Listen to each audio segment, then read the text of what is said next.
Welcome to the show, Genevieve Goings. You are a writer and producer of music for television. You've done voicing for cartoons and toys. Your career started in R&B and hip-hop in the San Francisco Bay Area, with voiceover work leading to children's entertainment.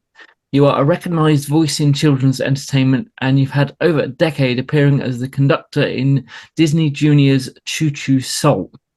This was originally crafted as an audio CD by video game developer Greg Johnson. Whilst you worked for him on the game Toe Jam and Earl 3 Mission to Earth, which we'll talk about that a bit more later on. In 2017 and 2019, you earned Grammy nominations for writing children's music, and in 2018, you earned a Grammy as a recording artist in the children's music category. There's loads more to talk with you about, Genevieve. Thank you so much for joining us, and please do tell us more. Thank you. Wow. Just weird to sit there as your bio is read. You're like, this is you. Did all that? So rather an interesting little lineup there. I know it's like not the traditional career you hear about every day. It's been a blast. It's been a wild ride. And now I'm coaching kids on how to record themselves and write and hear harmonies and all that good stuff. So it's a wild ride. It's super fun. Thank you. Wait, why did I get the feeling you knew Toe Jam and Earl? Oh, listen. An amazing video game. Yes. It brings me back to my teenage years of my Sega Genesis. I know this is like, I think you're in the third iteration of the game. Yes. I was a diehard original. And when I saw your bio, I was like, how do we not talk about, how do you get it? Like, I'm more fascinated in how do you get into this whole voice acting world, right? That's kind of where I wanted to start, to be honest. I love that. Well, what was so cool, I was working on like hip hop and R&B music in the Bay Area. Bay Area is a big time, just melting pot of many things, including genres. So I was singing, and this audition came through for Toe Jam and Earl. They were looking for female rappers, and so that was kind of like my vibe at the time. And so I auditioned for the part. One of my favorite stories to share of my career is the fact that I did not get the part that I was auditioning for. And so it's kind of a cool thing. Like, that's how it all started, was, not being chosen for that. And not because I'm not talented, but because I just wasn't the right voice. Like, it's something really good for a lot of us to hear and be reminded of how it's nothing personal. And then you hear the person that got the part, you're like, oh yeah, that was perfect. But something in our audition, they liked me and they were like, but there's some background characters. And I was like, okay, cool, let's do it. And so it was just like this thing I wasn't even quite doing yet, but I just dove in kind of like, well, I can do that. I could be a little girl. I could be this. I could do that. And each character had to fall off a cliff, which was really cool. Yeah. It's like, now you are the kid. So fun. So I kind of got thrown into this. And during that session, there were gospel singers, and they were the gateway into this next level that you were going to go to on the game. And so it was like, we've got a mission in mind. We've got a mission to find. I'm like, that's their line, and they're singers. I'm like, why aren't they singing it? So I just was like, we got a mission in mind. We got a mission to find. And he was like, come back tomorrow. I was like, oh, what happened? When I came back the next day, he had written all these new lines as songs, and he had like so much fun with it that deep in his mind, he had this whole like love of trains and this whole secret songwriting ability. Greg Johnson, who created Toe Jam and Earl, that was like the beginning of Choo Choo Soul. He was like, hey, by the way, would you ever make a kids album? Okay.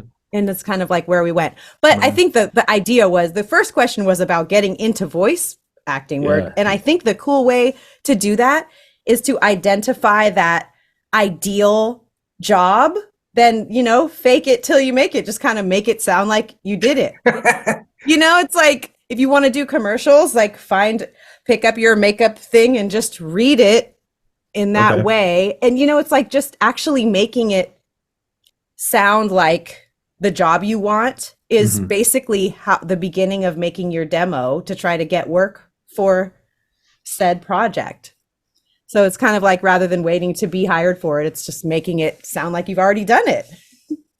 Was there an aspect of being in the Bay Area or California as a whole? Like, I mean, what if you're just the average person who's like, I want to be a voice actor? Do Well, you I have think to relocate? You know, I don't think so if you have the recording equipment and the technology going on, because COVID showed us, like, and those of us fortunate enough to be working in the animation industry were busier during the pandemic, you know, because that was the type of production that could keep going.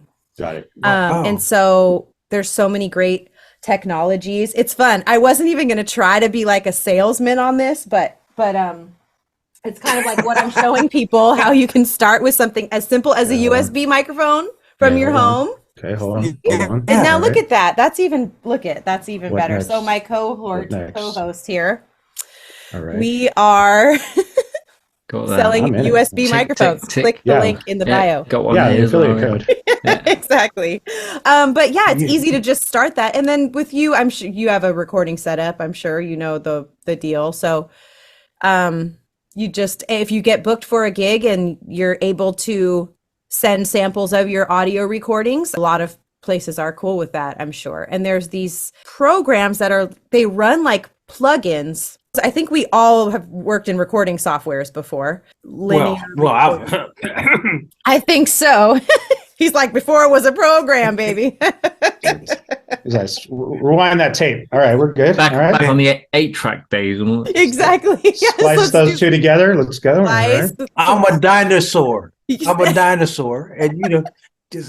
got to hold it up for the dinosaurs. I hold it up. What do you want? A lot of style and stuff. What do you want? For the dinosaurs? Tiny hand fist bump. Yeah, that's a new thing. I still don't have a studio. You guys, like I'm saying, you guys are making all that money from home. I like all that stuff. Oh man, you might not know that Genevieve is a humanitarian too.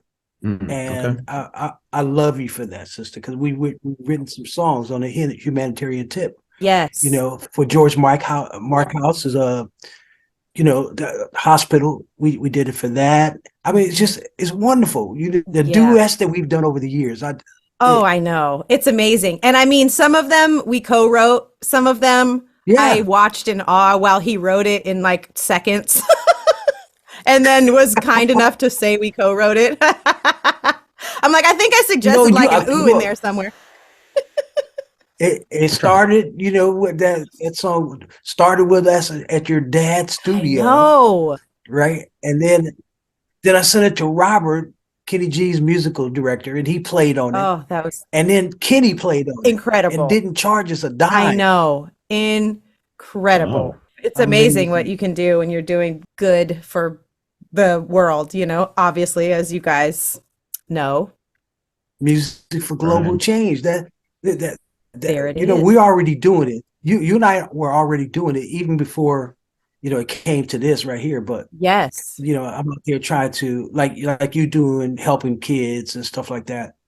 I want to help kids, but I want to help them to write the kind of lyrics that you and I exactly started doing for others, because we can do that, right? Right. I mean, music is the best translation tool we have. Number one language in the world. Yeah.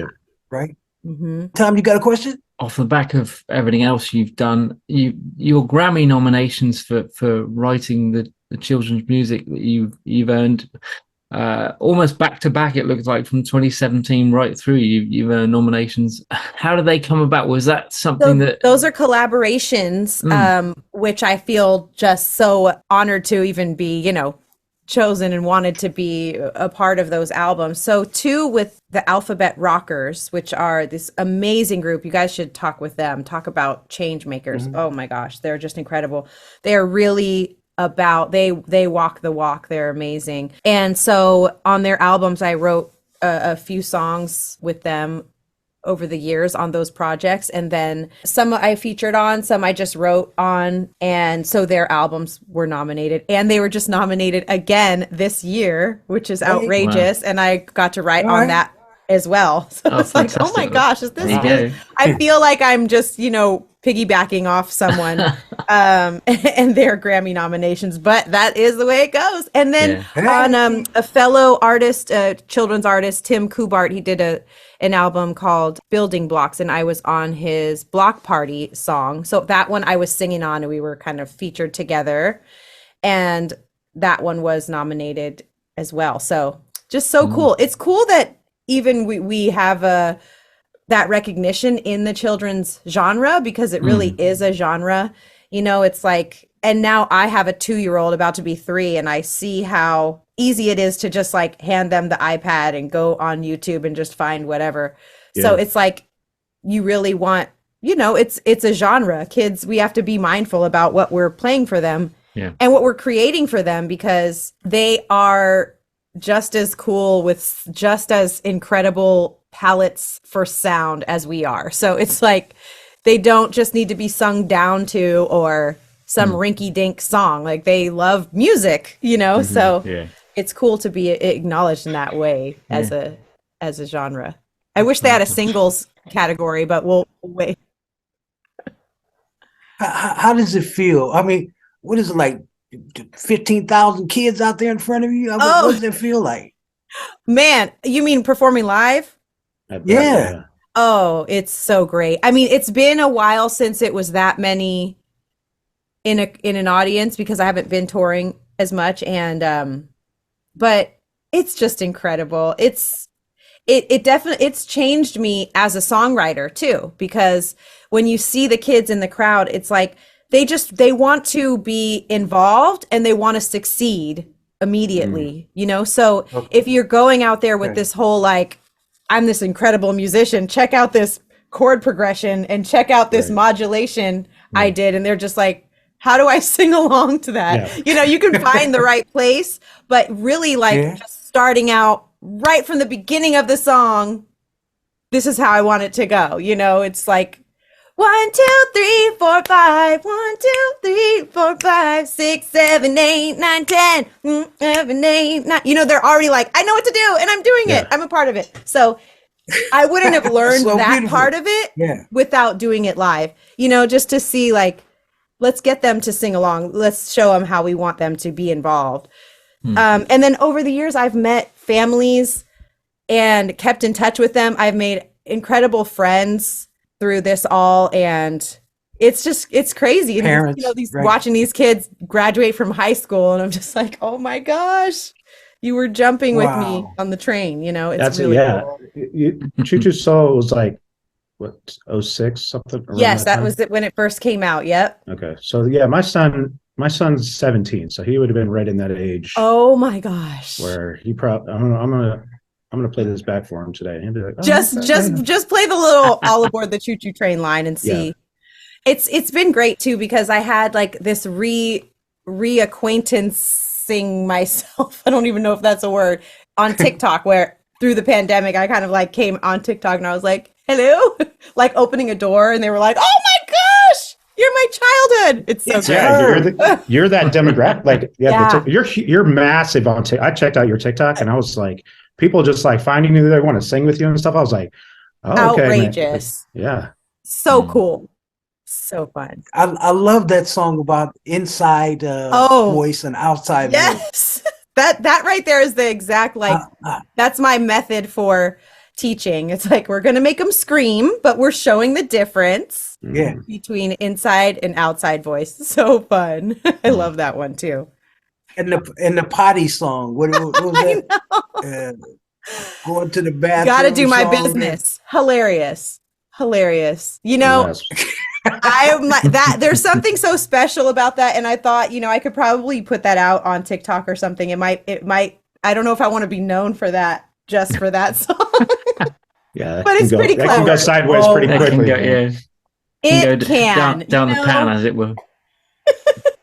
What are you working on now? Yeah. So right now I'm working with Disney Junior Channel. I'm making some music for just little short form stuff that's going in between their other shows. And it's great. I started doing that about 6 years ago now, I think, where they wanted to do some new nursery rhymes, remaking nursery rhymes. They went on some big summit and they came back and Disney was like, Disney needs to own nursery rhymes. Like, okay, guys, yes, you do. Yeah. Because it's like they see all these billions of views going on with this, like, I mean, they gotta want some of that Baby Shark money. you know what I mean? Yeah, Exactly. They're like, come on now, we're Disney. We need to. And I mean, what an honor that they would come to me to make some of them cool, you know? And so that was really fun. And through that animation company, Oddbot, which has grown so much even since then, they've done the new Action Pack show on Netflix, and they did the Muppet Babies reboot on Disney Junior. And so they would make really cute animations based on all the Disney Junior characters that are going on in their shows.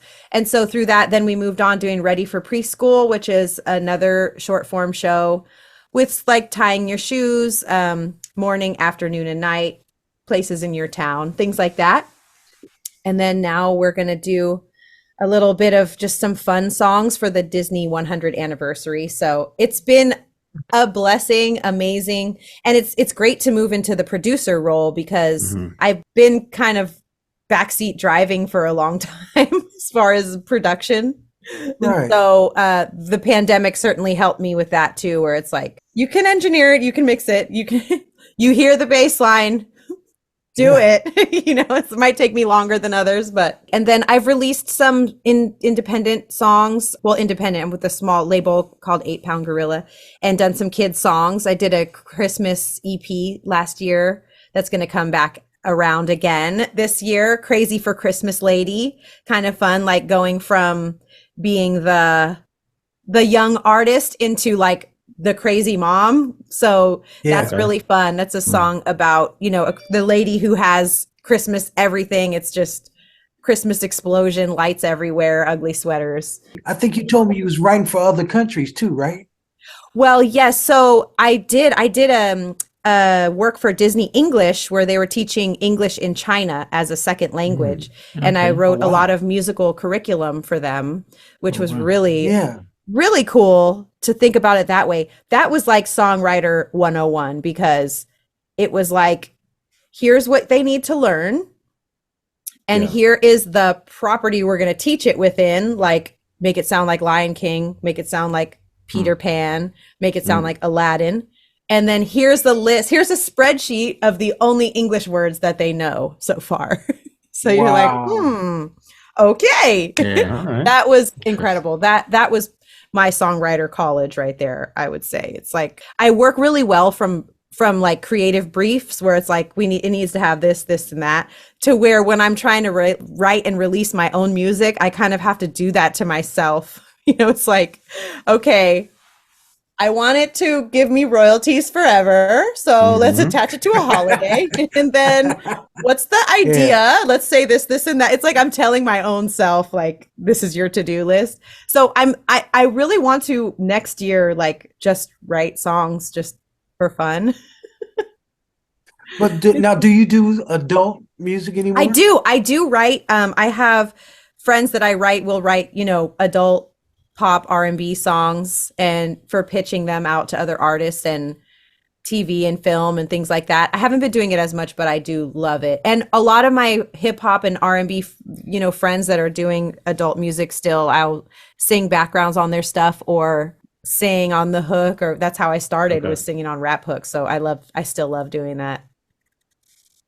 Right. Hey, Tom, you got a question? Yeah, I mean, you mentioned it right at the beginning there that you now write and produce music from your home studio there in LA, and you're coaching adults and young people on doing their own kind of recordings from home and stuff like that.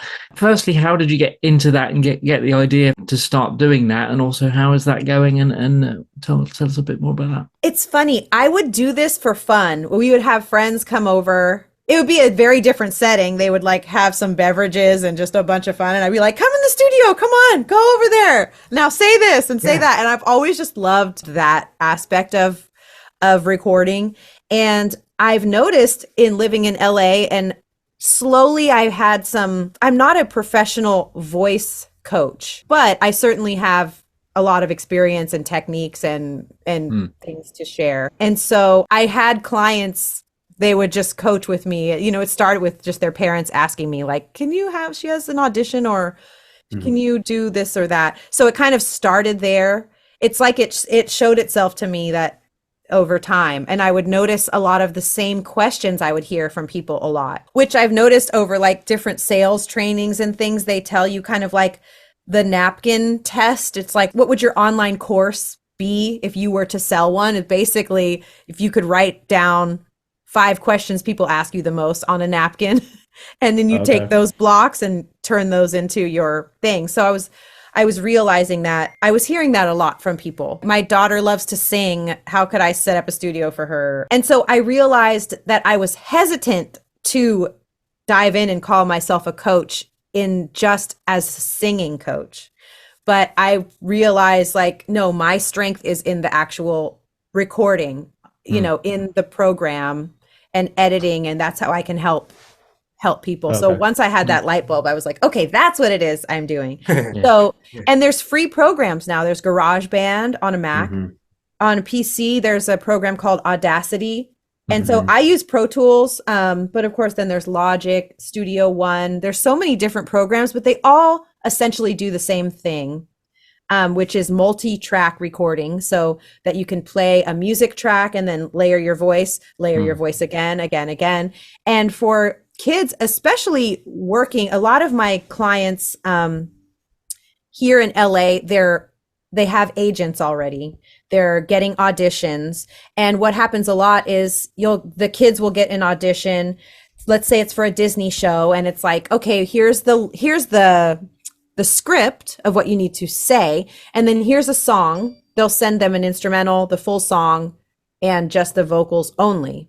Now, if you don't know how to record, or you don't know what, and you're the parent and you get that and you're just like, how do I do this? But I want my kid to audition for this. I'm realizing there really is a need for that. And it's, in my opinion, very easy, so much that a kid can learn to do it themselves. So their parent is not there editing all night, every single audition, which they will do. We all love our kids, but these kids are smart. They can figure it out. They can figure it out.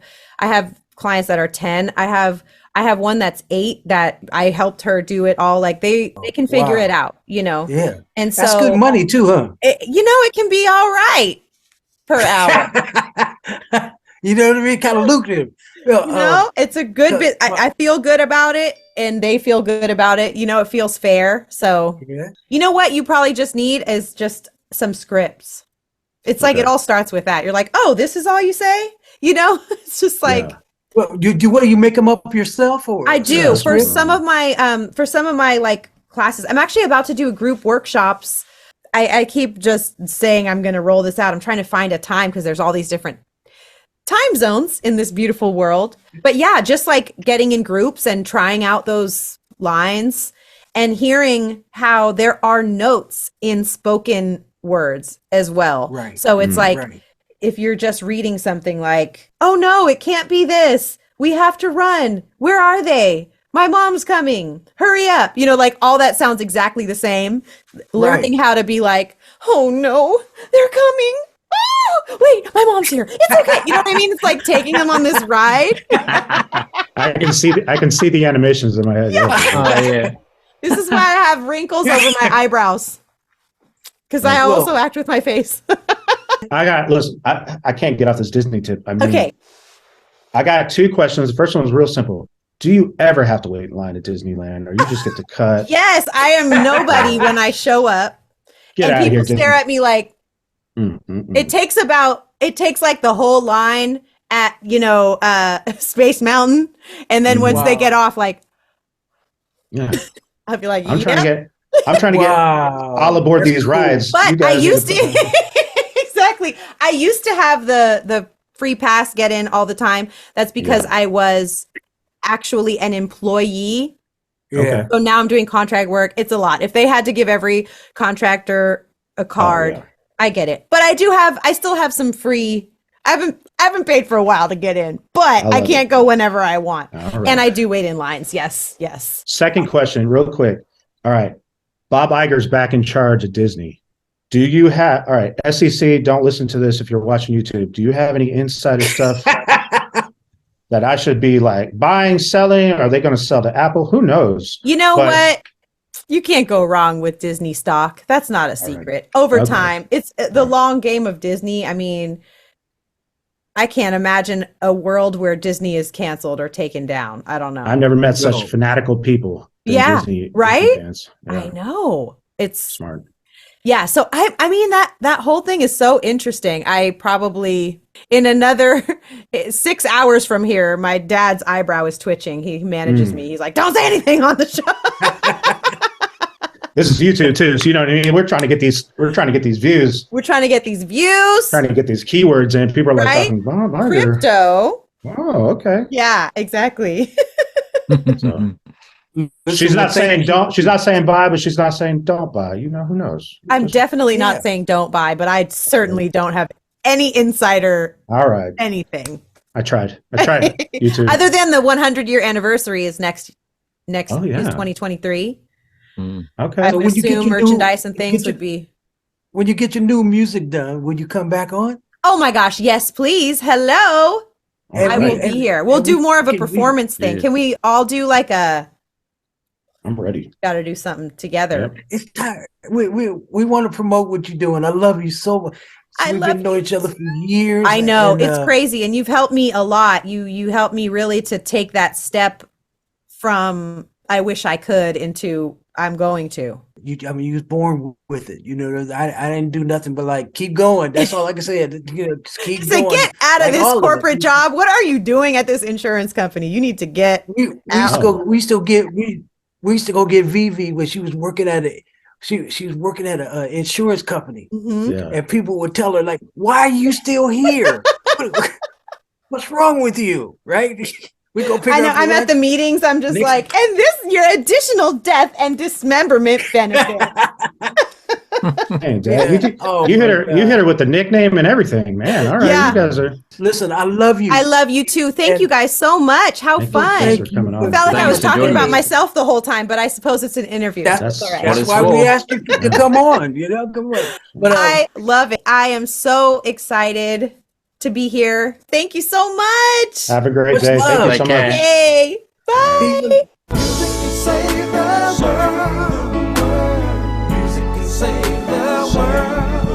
If we all get together, music can save the world. Yeah. Music can save the world. Music can save the world. If we all come together, music can save the world. There's an urgency facing our humanity. Thank you so much for watching. To stay up to date, please click subscribe and hit the bell. You can also join our group on Facebook and find us on LinkedIn and Instagram.